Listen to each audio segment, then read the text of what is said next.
Hello my viewers, कैसे हैं आप सब। Welcome back to my channel. I hope आप सब अच्छे होंगे। यहाँ पर हम कर रहे हैं मैथ्स की प्रिपरेशन सीटेट के लिए, अपर एंड प्राइमरी दोनों लेवल के लिए। मैं कराती हूँ ऑल सब्जेक्ट की प्रिपरेशन। अगर आप मेरे चैनल पर नए हैं और आपने अब तक क्लासेस नहीं देखी हैं तो चैनल को सब्सक्राइब कीजिएगा और जाइए प्लेलिस्ट में जाकर सारी वीडियो देख लीजिएगा। चलिए आते हैं क्वेश्चन नंबर 1 पर। 1 में दिया हुआ है 6 + 0.6 + 0.06 + 0.006। हमें यहाँ पर बताना है कि संख्या में क्या जोड़ा जाए कि 7 प्राप्त हो जाए, 7 प्राप्त हो जाए। तो हमें 7 प्राप्त हो, हम क्या जोड़ें। तो हमें जो संख्या दी हुई है हम उसको लिख लेते हैं। चलिए इसको नोट कर लेते हैं। पहले लिख लेते हैं 6, और 6 में देखते हैं कि दशमलव के बाद कितने अंक लिखे हुए हैं। 1 2 3 अंक लिखे हुए हैं। तो यहाँ पर पॉइंट लगाकर उतने ही हम 0 ऐड कर देंगे। 6.30, ये वाला जो 6 दिया है पूर्ण अंक, उसके बाद हम पॉइंट लगाकर उतने 0 लिख देते हैं। फिर जो दशमलव के बाद संख्याएँ लिखी हुई हैं उनको लिख लेते हैं। यहाँ पर दिया हुआ है क्या 0.6, फिर दूसरे में दिया हुआ है 0.06, फिर तीसरे में दिया हुआ है 0.006। ठीक है, अब इन तीनों को हम इन सब जो डिजिट दिए इनको ऐड करते हैं। 6 में 0 ऐड करेंगे तो 6, फिर से 6 में 0 ऐड करते हैं 6, फिर से 6 में 0 ऐड करते हैं तो 6, पॉइंट जहाँ पर है वहीं आ जाएगा। फिर यहाँ पर दिया हुआ पूर्ण अंक जो है वो है 6, ये हमें मिला हुआ है ऐड करने के बाद। अब क्या करना है, 7 प्राप्त हो जाए, संख्या 7 प्राप्त हो। उसके लिए हमें क्या करना है, 7 प्राप्त हो तो जो 7 दी हुई है हमें 7 से ये माइनस कर देना है जो दिया हुआ। और यहाँ पर हम देख लेते हैं पूर्ण अंक के नीचे पूर्ण अंक लिख देते हैं। दशमलव के बाद कितने अंक हैं, 3 0 लगे हुए हैं। तो यहाँ पर नीचे क्या है, 6 आए हैं, 6 6 और 6, ये आ जाएगा। ठीक है, ऊपर पॉइंट लगाएंगे और 7 के बाद कितने यहाँ पर 0 ऐड कर देंगे, जितने दशमलव के बाद अंक हैं। यहाँ पर 3 अंक है तो यहाँ पर 1 2 और 3। अब इसको माइनस कर देते हैं। यहाँ नहीं माइनस होगा तो यहाँ से कैरी ले लेते हैं 1, यहाँ से हासिल लेते हैं तो क्या हो जाएगा 10, 10 से 6 माइनस होते हैं तो कितने जाएंगे 4। यहाँ पर कितना बचता है 9, 9 से 6 जाएंगे 3। यहाँ पर कितना बचता है 9, 9 से 6 जाएंगे 3। हमारे पास क्या संख्या प्राप्त हुई, ये 334। और यहाँ पर दशमलव है तो दशमलव यहाँ आ जाएगा। तो हमें जो संख्या प्राप्त हुई वो ये हुई। अब अगर हम इसमें कौन सी संख्या में बराबर जो आंसर हो जाएगा वो हो जाएगा 0.334। ठीक है, तो जो राइट आंसर है वो है हमारा 334। बहुत सिंपल सवाल है। अगर हम 6.666 में 0.334 को ऐड करते हैं तो हमें ये 7 प्राप्त हो जाएगा। चलिए आते हैं नेक्स्ट क्वेश्चन पर। क्वेश्चन नंबर है 2। क्वेश्चन नंबर 2 में दिया हुआ है 5 क्रमागत सम संख्याओं का योगफल 60 है। अगली 2 संख्याएं भी जोड़ें, तब योगफल क्या होगा। अगर 5 क्रमागत संख्या में 2 और अगली संख्या जोड़ देते हैं तो क्या होगा आंसर। तो यहाँ पर ऑप्शन देख लेते हैं। ऑप्शन दिए हुए हैं 90 है, बी ऑप्शन में दिया हुआ है 94, सी ऑप्शन में दिया हुआ है 96 और ऑप्शन डी में दिया हुआ है 98। तो देख लेते हैं सॉल्यूशन कैसे होगा इसका। 5 क्रमागत, तो हमें क्या करना है, माना, हमें संख्या पता नहीं है तो मान ही लेते हैं। माना 5 क्रमागत सम संख्या कितनी होंगी, 5 क्रमागत सम संख्याएं। तो यहाँ पर नोट कर लेते हैं क्या होती हैं। यहाँ हो जाएंगी क्रम से x हो जाएगी, दूसरी संख्या क्या हो जाएगी x + 2, x + 4, x + 6 और आखिरी की क्या हो जाएगी x + 8। ये हमारी 5 क्रमागत सम संख्याएं हो गई हैं। अब क्या करना है, इनका योगफल हमें करना है। तो योगफल कर लेते हैं। कैसे करेंगे, सब में प्लस लगाकर लिख देंगे। Plus x + 2 plus x + 4 plus कितना x + 6 हो जाएगा और प्लस में हो जाएगा कितना x + 8 बराबर कितना आ जाएगा ये। अगर इसको ऐड करते हैं तो बराबर दिया है योगफल 60 है। ठीक है, इसको सोल्व करते हैं। x के जो पद हैं उनको काउंट कर लेते हैं। 1x 2x 3x 4x 5x। यहाँ पर x कितने हो गए हैं 5x प्लस, अब जो नंबर दिए हैं उनको ऐड कर लेते हैं। 2 4 कितने होते हैं 6 और 6 कितने हो जाते हैं यहाँ पर 12, 12 और 8 कितने हो जाएंगे 20। तो ये हो जाएगा 20 इजिकल टू कितना आ जाएगा 60, इजिकल टू आ जाएगा 60। अभी क्या करना है, जो x वाला पोर्शन है उसको हम यहीं पर रहने देते हैं और इजिकल टू कितना करते हैं 60, और जो बराबर से संख्या दूसरी साइड लेकर जाते हैं तो वो हो जाती है माइनस में। यहाँ पर प्लस में 20 थे, यहाँ पे माइनस में हो जाएंगे। तो 5x इजिकल टू कितना हो जाएगा 60 - 20 कितना हो गया 40, और x इजिकल टू कितना हो जाएगा हमारा यहाँ पर 40/5, और 5 से हम इसको डिवाइड करते हैं तो कितने टाइम जाएगा ये 5 8 = 40। तो x इजिकल टू कितना आ गया यहाँ, x इजिकल टू आ गया हमारा 8। तो जो x की वैल्यू हमने माना हुई थी वो हो गई है 8। तो हमारे पास जो सम संख्या है वो 8 है। अब हमें क्या करना है इसमें, ये पूछ रहे हैं दो संख्याएं बताइए जो आगे जोड़ी जाए। तो हमें पता लग गया है कि ये संख्या 8 है। हम पहले इसका वो बना लेते हैं, जो श्रृंखला बनती है वो कैसे बनती है तो देख लेते हैं। आगे की संख्याएं देख लेते हैं। पहली संख्या हो जाएगी 8, ठीक है। दूसरी में x + 2, तो 8 + 2 कितना हो जाएगा, 8 + 2 हो जाएगा 10। नेक्स्ट संख्या क्या हो जाएगी, x की वैल्यू है 8 और यहाँ पर है 4, तो कितनी हो जाएगी, 8 + 4 कितने हो जाएंगे 12। और यहाँ पर अगर वैल्यू पुट करते हैं तो क्या हो जाएगा, 8 और 6 कितने हो जाएंगे 14। यहाँ पर आपको दिख भी रही है सम संख्या है और क्रमागत है, तो दो अंक बढ़ते जा रहे हैं। तो नेक्स्ट संख्या हमारी क्या आ जाएगी 16। और कह रहे हैं कि अगर दो सम संख्याओं को और इसमें ऐड करते हैं तब हमारा नेक्स्ट संख्या क्या हो जाएंगी 16 में अगर 2 ऐड करेंगे तो कितना हो जाएगा 18, और फिर 2 ऐड करते हैं तो 20। जो हमें संख्याएँ मिली हैं वो ये मिली हैं। तो जो आगे की जो दो संख्याएँ मिली हैं वो अगर हम दिए हुए सम जो 60 दिया है योगफल में जोड़ते हैं तो नई संख्या क्या प्राप्त होगी। योगफल में जोड़ने पर कितना हो जाएगा, योगफल है 60 प्लस कितना 18 प्लस कितना हो जाएगा 20 इजिकल टू कितना आ जाएगा। तो जो नई संख्या आती है वो क्या आ जाती है हमारे पास, नई संख्या प्राप्त होती है क्या, इसको ऐड करते हैं तो कितना हो जाएगा 60 18 और प्लस 20 बराबर ये हो जाएगा 98। तो हमारे पास जो संख्या प्राप्त हो जाती है वो हो जाती है 98। चलिए इसी के साथ आते हैं नेक्स्ट क्वेश्चन पर। क्वेश्चन कंप्लीट होता है। क्वेश्चन नंबर 3 में देख लेते हैं। स्केल पेंसिल रबड़ की क्या पैकेट है 3, 6, 10 और 12, और एक पैकेट में कितना है, एक पैकेट में 6 रबड़ है, 6 स्केल हैं, 10 पेंसिल है और 12 रबड़ है। पैकेटों में संख्या दी हुई है, कितने कितने सामान दिए हुए हैं। तीनों वस्तुएं समान संख्या में लेनी हो तब कितने पैकेट क्रम से खरीदने होंगे। तो यहाँ पर ऑप्शन दिए हुए हैं, देख लीजिए कितने पैकेट खरीदने होंगे। चलिए आते हैं सॉल्यूशन पर। एक पैकेट में कितने हैं, दी गई पैकेटों की संख्या लिख लेते हैं पहले कितनी है। बस दी गई वस्तुएं कितनी हैं, दी गई वस्तुएं हैं यहाँ पर क्रम से कितनी 6, 10 और 12। तो हमें इसमें क्या करना पड़ेगा, सबसे पहले हम लेते हैं इसमें कॉमन नंबर ले लेते हैं, ठीक है। तो उसके लिए हमें क्या करना पड़ता है, कॉमन लेने के लिए हम करते हैं इसका एलसीएम। और ये किससे डिवाइड हो जाएगा, कॉमन नंबर देख लीजिए जाएगा 2 से हो जाएगा। 2 3 = 6, 2 5 = 10 और यहाँ हो जाएगा 2 6 = 12। फिर 2 से हो जाएगा वो एक बार और 3 ऐसे का ऐसे ही नोट करेंगे, 5 ऐसे ही नोट करेंगे और 2 3 हो जाएगा 6। अब यहाँ पर ये 2 से नहीं होगा, अब नया नंबर आता है 3 से करते हैं। 3 1 = 3, 5 ऐसे ही रहेगा और 3 1 = 3। अब 5 से करते हैं इसको तो ये हो जाएगा 1 1 और 1। तब तक करते हैं एलसीएम में डिवाइड जब तक कि यहाँ पर 1 1 नहीं आ जाता। ये हो गया। अब हम देख लेते हैं एलसीएम क्या मिला है इसका। 2 2 × 3 और मल्टीप्लाई कितना 5, तो कितना हो जाएगा ये 2 2 = 4, 4 3 = 12, 12 5 = कितना होता है, ये हो जाएगा यहाँ पर 60। तो जो हमें एलसीएम चाहिए था वो कितना आया है, एलसीएम आया है यहाँ पर 60, ठीक है। तो जो कॉमन नंबर है तीनों संख्याएं जिसकी गुणज है तो वो किसकी है 60 की है। 60 तीनों संख्याओं का कॉमन नंबर है, इसका गुणनखंड है, ठीक। अब क्या करना है हमें, तो हमें पैकेटों की संख्या बतानी है क्रम से। तो हम क्या करते हैं, जो संख्याएं दी हैं क्या लिख लेते हैं, संख्या लिख लेते हैं पहले 6 10 और 12। हम क्या करें, जो ये 60 बन जाए संख्याएं, ठीक है, बराबर 60 कर ले। हम इसको कैसे करेंगे, तो अगर हमें 6 को 60 बनाना है तो क्या करना पड़ेगा, 6 × कितना करते हैं हम 10, तभी तो 60 आएगा। ऐसे कर लीजिए या मल्टीप्लाई करके देख लीजिए, 6 10 = 60 हो जाएगा।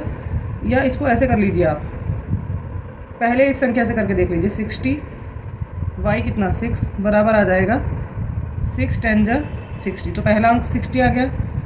हम दूसरा करते हैं, यहाँ पर कितना करते हैं 60 / 10, तो दूसरा अंक आ जाएगा 6 बराबर कितना आ गया 6। तीसरा अंक हम ले लेते हैं तो कितना हो जाएगा 12 5 = कितने होते हैं 60 होते हैं। तो ये वाला अंक आएगा कितना 5। तो जो हमारे पास नंबर आया वो क्या आया, जो संख्या हमें चाहिए थी वो क्या आ गई क्रम से 10 6 और 5। ये हमें संख्या मिल गई है और यही जो है इसका आंसर है, ठीक है। तो जो हमारा आंसर हो गया वो क्या हो गया है। चलिए आते हैं नेक्स्ट क्वेश्चन पर, देख लेते हैं ऑप्शन कौन सा करेक्ट है इसका। इसका ऑप्शन नंबर करेक्ट है सी इज़ द राइट आंसर। चलिए आते हैं नेक्स्ट क्वेश्चन पर। क्वेश्चन नंबर है 4। क्वेश्चन नंबर 4 में देख लेते हैं, रीना की माँ ने उसे 300 रुपये दिए। रीना ने 1/4 अपने भाई को और बची राशि से 1/3 बहन को दे दिए। अब उसके पास कितने रुपए बचे। तो जो उसकी माँ ने पैसे दिए थे, दिए पैसे कितने हैं, माँ ने दिए कितने दिए हैं, नोट कर लेते हैं यहाँ पर। माँ ने दिए हैं उसको बराबर 300 रुपये, ठीक है। वो क्या करती है, और उसने भाई को कितने दिए, रीना ने दिए भाई को ना, रीना ने दिए किसको, भाई को। यहाँ पर लिख लेते हैं पहले, जो भाई को हिस्सा दिया है वो कितना दिया है बराबर 300 और उसका कितना कर दिया उसने अपने भाई को, उसने दे दिया है 1/4। तो यहाँ पर कर देंगे 1/4 और इसका 1/4 करते हैं तो हम क्या आएगा यहाँ पर 4 से इसको डिवाइड करते हैं, कितना हो जाएगा ये 4 7 28 और यहाँ पर कितना बचता है 2, 4 पंजे हो जाएगा 20। इसको हम डिवाइड कर देते हैं 4 से तो ये आ जाएगा। इतने रुपए रीना ने अपने भाई को दिए, ठीक है। अब कह रहे हैं कि शेष बची राशि, जो राशि बची है पहले थे कितने, शेष राशि देख लेते हैं यहाँ पर। शेष बची राशि बराबर कितनी हो जाएगी, ये हो जाएगी 300 और माइनस कितना 75। तो इससे 75 माइनस करते हैं तो हमारे पास कितना आ जाएगा यहाँ पर आ जाएगा हमारा 225, ठीक है। ये रुपए बच गए उसके पास अब। और इसी राशि से उसने क्या किया, अब अपनी बहन को दिए, तो बहन को कितने दिए हैं वो देख लेते हैं। बहन को दिए बराबर कितने 225 और उसका कितना दिया 1/3 हिस्सा, तो मल्टीप्लाई कर देंगे किससे 1/3 से। अब 3 से इसको डिवाइड कर लेते हैं, कितना हो जाएगा, ये हो जाएगा 3 7 21, यहाँ पर बचेगा 1 और यहाँ हो जाएगा 15, 3 पंजे 15। तो 75 रुपये ही उसने अपनी बहन को दिए, ठीक है। अब क्या बचा उसके पास, अब देखते हैं रीना के पास बचे पैसे।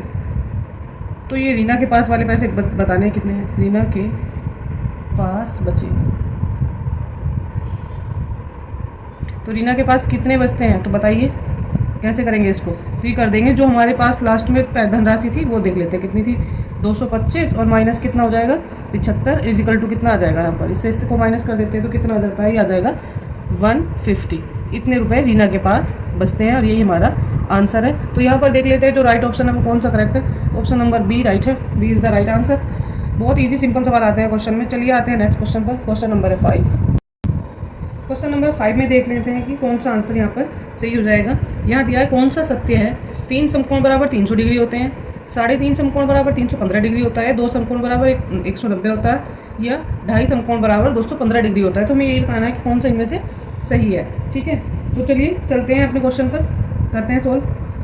पहले सबसे पहले क्या करेंगे, समकोण आपको पता है कैसे होता है, ये होता है समकोण और ये जो एंगल होता है ये होता है कितने का 90 डिग्री का। तो एक समकोण बराबर कितना होता है, एक समकोण बराबर होता है 90 डिग्री, ठीक है। तो हमें बस ये ध्यान रखना है कि हम इसको 90 डिग्री को लेकर सोल्व करेंगे। पहले कह रहे हैं 3 समकोण बराबर 300, तो पहले ऑप्शन से हम इसको सोल्व करते हैं। पहला वाला पार्ट 3 समकोण बराबर 300, तो मतलब कितना हुआ 3 गुणा और समकोण की वैल्यू कितनी है यहाँ पर 90, तो 90 रख देंगे यहाँ पर और देख लेते हैं कितना आता है। इसकी मल्टीप्लाई करते हैं 300 और 3 9 जब 27, तो ये जो आएगा 270 डिग्री। और ये कह रहे हैं कि 300 आना चाहिए था, तो पहला ऑप्शन जो हो जाएगा हमारा गलत।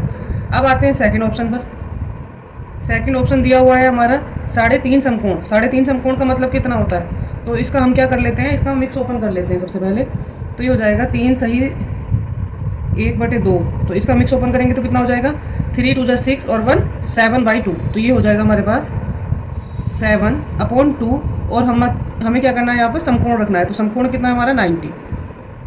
करिए सॉल्व इसको, 2 से इसको डिवाइड कर देते हैं, कितना हो जाएगा 90 दूनी 45, तो 45 हो जाएगा और ये हो जाएगा 45 और मल्टीप्लाई कितने से 7 से कर लीजिए, अलग ही मल्टीप्लाई कर लेते हैं। 7 पंजे 35 का 5, कैरी कितना हुआ 3 और कितना हो जाएगा 7 चौक 28 और 3 कितना होता है 29, 30 और 1 31, तो ये हो जाएगा 315 डिग्री। ये तो यहाँ पर आ रहा है सही। चलिए नेक्स्ट ऑप्शन भी चेक कर लेते हैं। थर्ड में देख लेते हैं कितना, 2 समकोण बराबर कितना दिया हुआ है 190 डिग्री। तो हमें क्या करना है 2 समकोण मतलब 2 की गुणा 90 से करेंगे तो कितना आ जाएगा 9 दूनी 18 180 डिग्री। तो ये वाला जो ऑप्शन है ये गलत हो जाएगा। यहीं पर ऑप्शन 4 भी हम चेक कर लेते हैं, कितना है 2 सही 1/2। तो पहले तो हम इसके मिक्स ओपन करते हैं, ये मिश्र रूप में लिखा हुआ है, 2 दूनी 4 और 1 5/2 हो जाएगा। और मल्टीप्लाई कितना दिया हुआ है क्वेश्चन में, समकोण दिया हुआ है तो 90 से मल्टीप्लाई कर देते हैं। फिर वही 90 दूनी 45 डिवाइड कर देंगे तो 90 दूनी 45 हो जाएगा और बराबर कितना हो जाएगा 5 × 45। तो इसको मल्टीप्लाई करिए, लिखिए आंसर इसका 5 पंजे 25 का 5, हासिल लगे 2 और 5 चौक 20 और 2 22, ये आ रहा है हमारा 225, ठीक है डिग्री। तो ये भी हो जाएगा गलत। तो ये हमें यहाँ पर क्लियर हो गया है, फर्स्ट वाला ऑप्शन जो है ये भी रॉन्ग है, सेकंड वाला जो दिया है वो भी रॉन्ग आया और जो आया थर्ड वाला ये आया ये भी रॉन्ग आया। तो जो राइट आंसर हो जाएगा वो हो जाएगा हमारा ऑप्शन नंबर, यहाँ पर सेकंड वाला ऑप्शन जो है ये राइट हो जाएगा, थर्ड वाला गलत है, फोर्थ वाला गलत है, फर्स्ट थर्ड और फोर्थ गलत है। तो जो सेकंड वाला ऑप्शन है ये राइट है, तो second is the right answer. बहुत क्लियर सा सिंपल सा सवाल था। चलिए आई होप आपको क्लियर हो गया होगा। चलिए आते हैं नेक्स्ट क्वेश्चन पर, क्वेश्चन नंबर 6। क्वेश्चन नंबर जो 6 दिया हुआ पहले देख लेते हैं। एक सीट आयताकार बना लेते हैं, कैसी है। ये आयताकार सीट है, यहाँ पर कितना है, यहाँ की जो लंबाई है ये 12 है, यहाँ पर जो लंबाई है ये 12 सेंटीमीटर है और ये 8 सेंटीमीटर है। कोने से एक वर्ग काटा हुआ है, यहाँ भी और यहाँ भी, यहाँ भी कितना ये काटा गया है 3 सेंटीमीटर का वर्ग, ठीक है। तो अगर ये इधर से 3 कम हो रहा है तो ये इधर से भी 3 कम हो रहा है, ठीक है। तो ये कितना कम हो रहा है टोटल, इससे कम कितना हिस्सा हो रहा है, इससे कम हो रहा है 3 और 3 6, तो बराबर कितना हो जाएगा, यहाँ से 12 से 6 माइनस करेंगे तो कितना हो जाएगा, बराबर 6 सेंटीमीटर बचेगी हमारे पास लंबाई। और अब देख लेते हैं हम, यहाँ से भी 3 कम है और यहाँ से भी 3 कम है, तो कितना बचेगा, बराबर क्या बचता है यहाँ पर, चौड़ाई कितनी बच जाएगी, 8 माइनस 3 और 3 6, बराबर कितनी हो जाएगी, 8 से 6 माइनस करते हैं तो 2 सेंटीमीटर। ये क्या बचेगी हमारे पास, ये बचती है चौड़ाई। अब जो नया आयताकार सीट है वो कैसी बनती है, वो कुछ नई जो आयताकार सीट बनती है वो कुछ इस तरह से बनती है। तो ये जो ऊंचाई हो जाती है इसकी कितनी रहेगी, 3, ये तो 3 ही रहेगी, और जो लंबाई आई है नई वो 6 हो जाएगी, और यहाँ पर ऊंचाई कितनी आई है, ये 2 सेंटीमीटर आई है, तो ये 2 रहेगी, ठीक है। तो जो अब आपको बताना क्या हमें इसमें, पृष्ठीय क्षेत्रफल, पृष्ठीय क्षेत्रफल ज्ञात करना है आयताकार सीट का जो बचती है। तो कितना हो जाता है, ये फॉर्मूला क्या होता है इसका, 2 होता है यहाँ पर LB प्लस कितना BH और प्लस कितना रहता है LH। ये फॉर्मूला हमारा हो जाता है आयताकार सीट के लिए, ठीक है।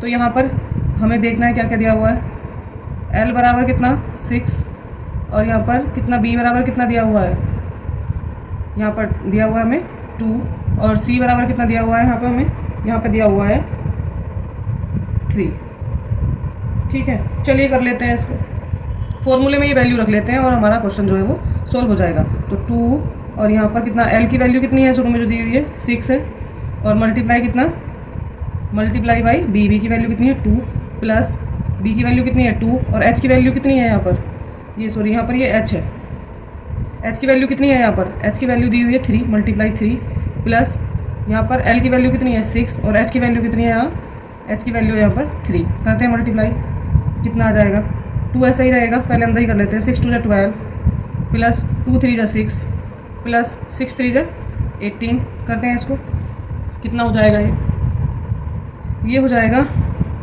करिए इसको ऐड करिए, कितना हो जाएगा, ये हो जाएगा 18 और 12 कितना हो जाएगा 30, और ये हो जाएगा 6, तो कितना हो जाएगा 36, और ब्रैकेट के बाहर कितना लिखा हुआ है हमारे पास 2, तो क्या करते हैं इस 2 की मल्टीप्लाई कर देंगे इससे, तो ये हो जाएगा कितना 36 दूनी 72, और हमारा आंसर क्या आ जाएगा सेंटीमीटर स्क्वायर। और देखिए कौन से ऑप्शन में है, ये है option C is the right answer. हमें यही बताना था, बहुत इजी और सिंपल क्वेश्चन है, और ये CTET में इस टाइप का क्वेश्चन 100% आता ही आता है, हर सेट में देखने के लिए मिलेगा आपको। चलिए इसी के साथ आज की क्लास कंप्लीट होती है, और आपको अगर मैथ की और प्रिपरेशन करनी है तो मेरे साथ बने रहिएगा, चैनल को सब्सक्राइब कीजिएगा। वीडियो बनाने में काफ़ी मेहनत लगती है तो एक सब्सक्राइब तो आपका बनता ही है, लाइक भी कीजिएगा, और क्लासेस के लिए मेरे साथ बने रहिएगा। मैं सभी सब्जेक्ट की पेडागोजी वगैरह भी यहाँ पर करा रही हूँ।